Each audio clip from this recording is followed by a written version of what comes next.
Hello everybody.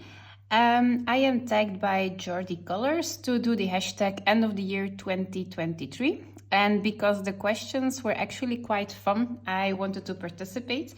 I made it a little bit of a cheat sheet because there were some questions I really had to think about.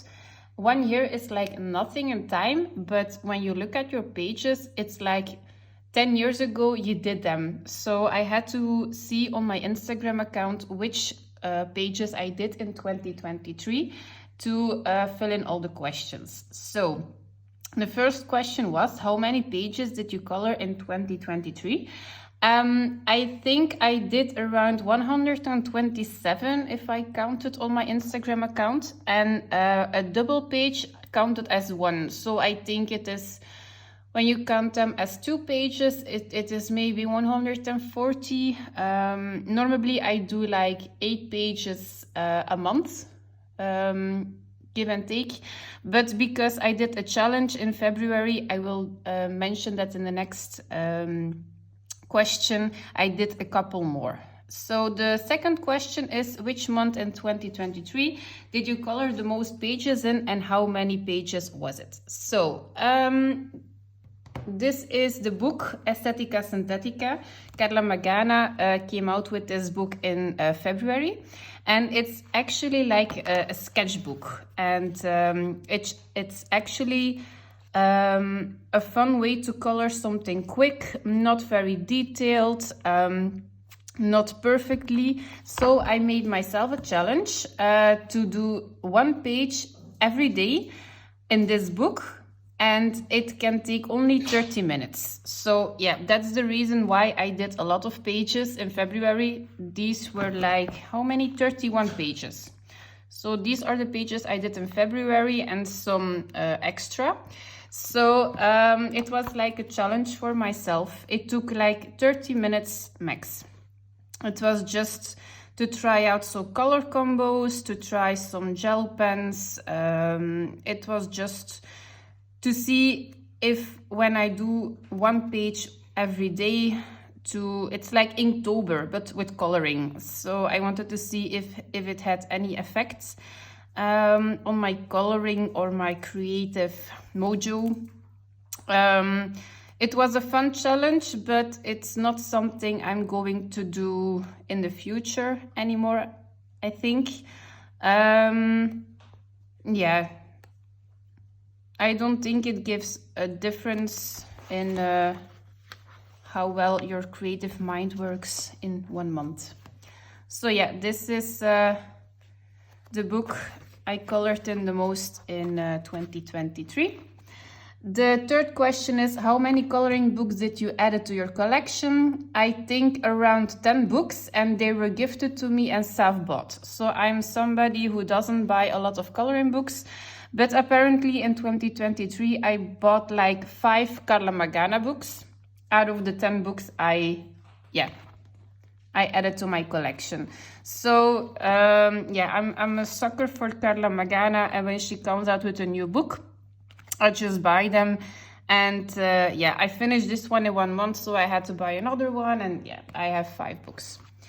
So how many untouched coloring books did you color in 2023? Actually none, because when I buy a coloring book, I color in that book in the same month I bought it in. I don't like uncolored coloring books. If I have a coloring book I didn't color in, I have too many books. So yeah, that's a simple question for me.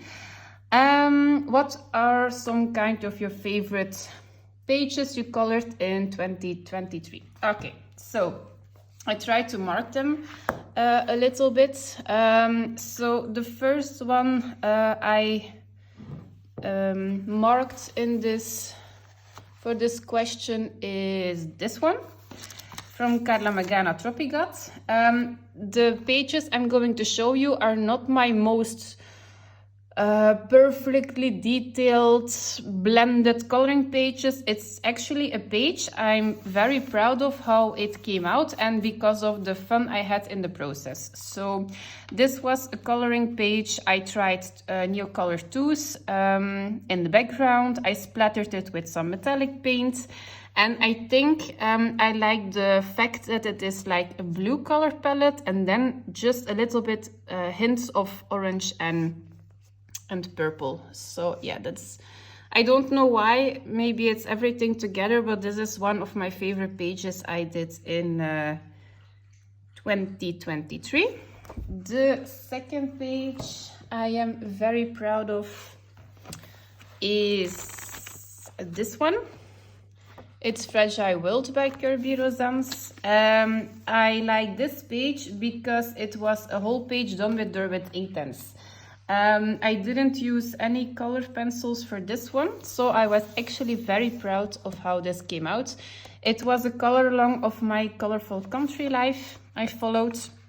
Not completely, but I liked the color palette she used and I wanted to try my Derwent Inktense. So this is the second page I'm very proud of. The third page I did was in Spooklets by Carla Magana, volume 1. And it's this one. It's not my most perfectly colored page, but there was a challenge of Doodle Robot and she, how do you say it in English? She motivated you to do a page in just black and white. So because this is a little bit different and I added some extra details and I just had to work it out, this is one of my favorite pages for 2023. So I just used a black fine liner. I think the background is Neocolor II. The splattering is in black and white. I added Carla Wien. I added a spider. And I tried to do some hatching for detailing. So this is a favorite one. Okay, the next book is Colors of Autumn by Nicolette de la Frey. A favorite page of mine is this one. Because I am not a great colorist in glowing effects. And I wanted to try this because I saw like a green kettle with a witch. And I had these flames, so I tried to do a glowing effect and I think it worked. Nicolette de la Frey saw this on my Instagram account and she contacted me and she said if she could use the picture for marketing purposes on her website and on Amazon. So yeah, this is a page I am very proud of. Okay, so that's this one. And then I have a last one I am very proud of. And it's this one over here. So this is a page I like everything. I like the blending, I like the mediums I use, I like the glitter. Yeah, I had fun coloring this. I like the color palette. So this is a page I am actually extremely proud of. So yes, so this was my top 5 pages I like the most. Then question number 6. Did you completed any coloring books in 2023? If so, how many and which books? So yeah, I did this one, Estetica Synthetica from Carla Magana. And because it was a challenge for myself, so I finished this one. So I don't think I'm going to finish any books more than 30 pages in it a year, because or you have to be very specific. You only have one book you're how do you say it? One book you are committed to color in a whole year. So yeah, we have too much choices, so this is the only one. Do you have any coloring regrets in 2023? Yes. Buying books on Amazon paper. I hate the paper. I hate experimenting on the paper. I hate the fact when you take a picture, you see the next page through the page you colored. I hate everything about it. I cannot work with it. So every book I buy on Amazon paper was like a big fail. I do 1 or 2 pages and then I just leave them on my shelf uncolored because cannot work with it. And my second regret is I am buying books too quickly or too impulsive. So I have a new rule. If I want a book, I put it on my wish list, and if it's been there for 3 months, I can buy it. If it's not there and I'm seeing a couple of flip-throughs and some coloring pages, and I'm after 3 months like, no, it's not worth the money, I'm going to remove it from my wish list and I'm not going to buy it. So 2 regrets in 2023. Number 8, what was your most used medium in 2023? So the most I used markers, mostly water-based markers and alcohol-based markers. I use them for basing to speed up the process with the coloring pencils. So yeah. Number 9, what coloring books did you color in the most in 2023? I don't have books, but I have 2 artists I color in each month, and that's Carla Magana and Hannah Carlson. So they have a couple of books. I switch between books now and then, and yeah, those are 2 artists I color in the most in 23. Did you try any new coloring techniques in 2023? If so, which one? Okay, so I marked the books. First of all, the technique I used, so I did my homework. The first one, so again, this page, is using my Neocolor II's wet and then go over it dry to see which effect it gives, to see if I can get an less translucent background, to see what I can do with it. So this is a wet layer of Neocolor II's and then a dry layer on top of it. So yeah, this was my first technique I did. The second technique was a technique with the Neocolor II's with like the stippling effect instead of the blurry effect you get. And this was a coloring YouTube video from Amberly Silencia. So every YouTube mention or video I mention in this video, I will add in the comments, so you can check out how you can do this. So this was the second coloring technique I tried. I'm sorry. Then I did, again, this page. I used alcohol markers as base, and then I used Derwent Inktense on top.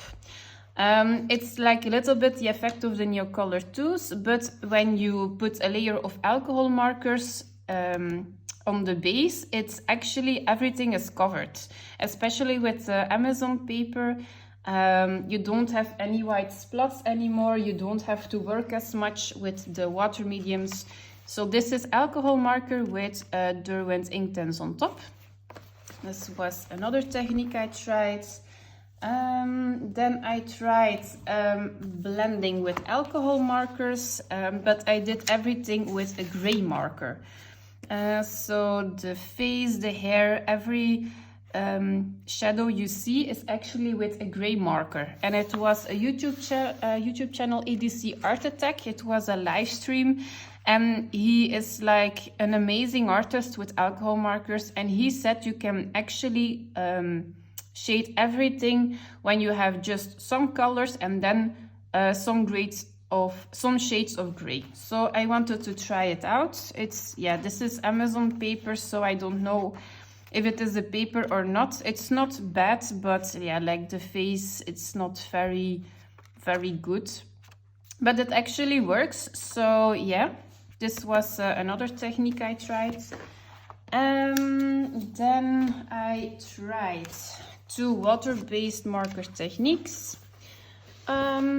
This is block coloring. So this is a base of like a medium shade of water-based marker. Then I did the shadowing with a darker water-based marker, and the highlights are with a white Posca. So this is completely done with water-based markers, no pencils included. And then I did another technique. It was a coloring tutorial from Influenced Colorists. This is completely done with water-based markers. I tried shading with the water-based markers with some stippling. I saw that on A Cluttered Life how she did that. The fog is also a new technique. It's like just putting a line with the Posca and rub over it with your fingers. So that was like the fog effect. And I tried to do something translucent, and I just went over it with acrylic paint with a little bit of water to make it translucent. And then I went over it with a water-based marker. So this is better. Like this is like a water-based marker, and I erased the lines with the Posca. So this is not a good effect. This is better. And you can shade it with pencils on top if you would like to. But this is just a marker book for me. So yeah, this was also a coloring technique I tried. Then I tried another technique, and it was this one. So I tried to do block coloring with water-based markers without any streaking. So the background is Neocolor II, so you don't have to watch that, but like everything you see in the foreground is done with water-based markers.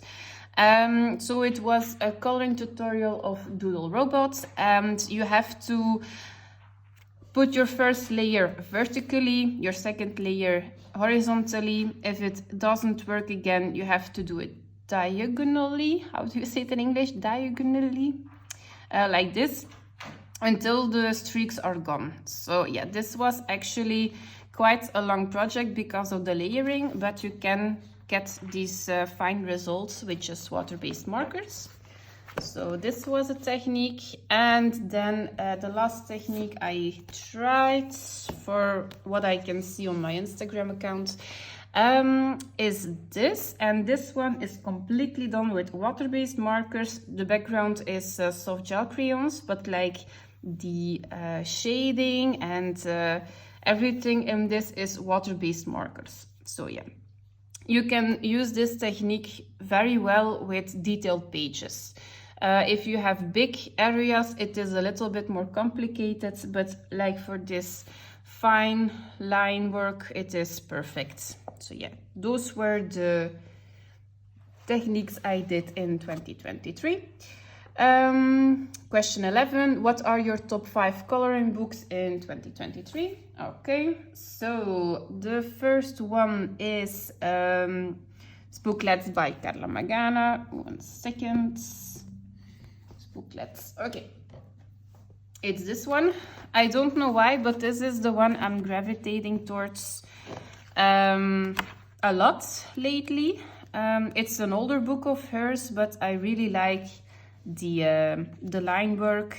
It was still hand drawn. It was a combination with not too many backgrounds. Yeah, I forgot the blotter page. Yeah, it's actually a book I'm gravitating towards, and this is one I can actually finish, I think. So yeah, maybe I'm going to concentrate again on one Carla Magana book to finish this year. So this was the first book. Then I have my second book, Dromenvanger by Tomislav Tomic. I did a couple of pages in this book as well.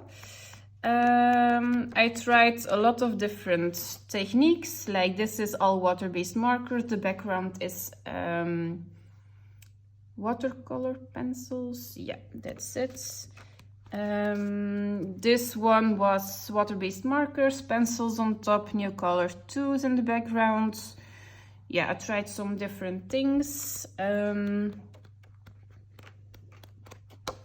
Whoops. This one was done with Faber-Castell Albrecht Dürer pencils, mostly black gel pen. So actually not a lot of coloring pencils, just to deepen up the shadows a little bit, and some glitter gel pen. This one was done only with water-based markers, and the background a little bit of like the darkening up was a little bit with pencil. All the rest was just white Posca and water-based markers. This one was done with water-based markers and pencils on top, acrylic markers. This one took me quite a while. This was a body color with Shell's Coloring Journey. Yeah, that's it. So yeah, these pages take a lot of time, and I did a couple this year. So favorite of this one. I did a lot in Magical Dawn by Hannah Carlson. I'm going to flip from the back. So yeah, I did actually quite a bit in this book. This is a Forever Whip. I cannot finish. I don't like how this is coming out. Yeah, so Hannah Carlson is one of my favorites. This was my second book of her. So yeah, this is quite a book I give some love and attention to. Don't even know how many pages I did. It's not a book I wanted to finish, but I'm glad with the pages that are in here. This was a coloring tutorial of Zucchini Kitty, but I used some different colors. This was a monochromatic color palette. This was also a color palette.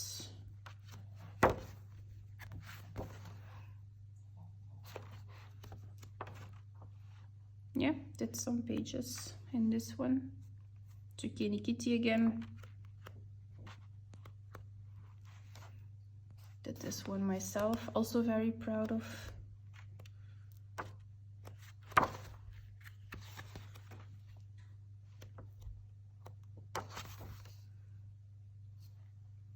This is also one of Zucchini Kitty. Yeah, so this is the third book. Then a book I also give a lot of love and attention to is Fairy Touch of Magic by Klara Markova. I did some pages in this one as well. So I did this one for Christmas. Did this one for Halloween.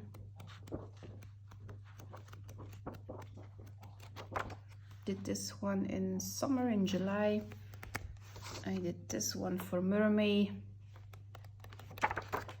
And I did this one just whenever I bought a book. So yeah, this is one of my favorites in 2023. And then also the book Exploratorium by Leigh Merendres. I'm going to put this one away. So this is also a book that I gave a lot of attention. So this one you already saw. This one was a body color with influenced colorist. She does amazing work in this book. The Science Lab. It depends on my mood. If I want something detailed or I want something just with markers. Here I tried markers with pencils on top. I didn't like the process, so I switched up to do it all with markers. Okay, so those was my top 5 for 2023. Then I have my top 5 coloring mediums. It's the Derwent Inktense, Neocolor IIs, markers, water-based and alcohol-based, metallic paint I used quite a lot this year, and acrylic markers. Okay, so there is question number 13. What illustrator would you recommend to new colorist or any colorist? So I don't have any recommendations because coloring books are a taste, but I have some notes, I think, for new colorists to see what books you're going to buy. The first one is buy a book with good paper. When you're trying out new media and you have like Amazon paper, it's not going to work and you're going to be very disappointed. The layering process with pencils is also a lot more difficult, so take just one book with good paper. Take also a book with a variation of pictures. So no seasonal books, because then you have to buy like 4, 5, 6 books to color in each season. Just buy one book with a lot of different things. See what you like. If you like faces, do you like coloring animals? Do you like seasonal books? Just buy one good book with a lot of variation in. Don't buy a coloring book with not a normal or a small size, because you're going to be not motivated to finish a page. Just take a regular size book. This is like, I advise to be the maximum. Don't buy an extreme big book. Don't buy many books, because otherwise you're not going to give yourself the experience and the time to learn. Once you have like 20 books to start and you're going to your first book and it's not a good one, then you're going to leave the book on the shelf uncolored for the next year, because you think, oh, okay, it's not my thing. But it sometimes is just the experience, and you have to push through in the beginning to learn. So don't buy many books. Just start with 1, 2, or 3 to see what you like. Watch some flip throughs on YouTube to see what's in the book. And if you are drawn to a book, take that one. So just don't do it because it's a popular book. I did that in the beginning as well. I am not a big fan of Johanna Basford. I have a book of hers because everybody bought it, but it's on my shelf again. So just take a book that's inspiring to you. And if that book is also a popular book, then it's actually a plus, because you have a lot of color alongs on YouTube to follow along, and then you can learn a lot. So those were my tips for new colorists. Did you find any new coloring YouTube channels in 2023? Yes, I think those were in 2023. I have Jordi Colors, I have Happy Catastrophe Colors, Sarah Curlabot Colors, Inksmith, and Alchemy of Colors. I think those are YouTube channels I gravitate towards in 2023. And what are some coloring goals in 2024? So, first and important, taking my time to do a page. I am always thinking I have to do this amount of pages, because otherwise I don't have a video on YouTube. I cannot show 3 pages. So I am pumping out coloring pages to show. But I'm not going to do that anymore. I'm just going to take my time for a coloring page. If I don't have the amount to show in a video, I'm going to do a video every 2 months. It depends, but I'm just going to take my time. Another goal is learning to work with oil pastels. So I bought oil pastels and Gamsol, and I'm going to experiment with that. I'm going to add also more embellishment to my pages. I like coloring with Kay and how she makes her pages shiny. So I'm going to try to put some embellishment on my finishing pages. I'm going to focus on one book this year. I'm not going to do a top 10 books to finish. I'm never going to do that. But there is one book I'm going to focus on, and that's Jewelry Box by Hannah Carlson. I bought it in the beginning of January, and I'm going to try to do 2 pages a month. I'm going to do that book in order as well, because I want to finish it eventually. So that's the book I'm going to finish. All the rest is optional. And I'm not going to buy any more books unless it is 3 months on my wish list. The only exception I'm going to make is Saga of Sagner, but that's on my wish list for like 3 years, and now it is going to be republished. I'm going to buy it as soon as it's come out. So that's the only exception. All the rest I have to look at for 3 months, and if I still like it, I'm going to buy it. Okay, that's it. So if you feel free to join in with this hashtag, and I will see you in the next video. Bye!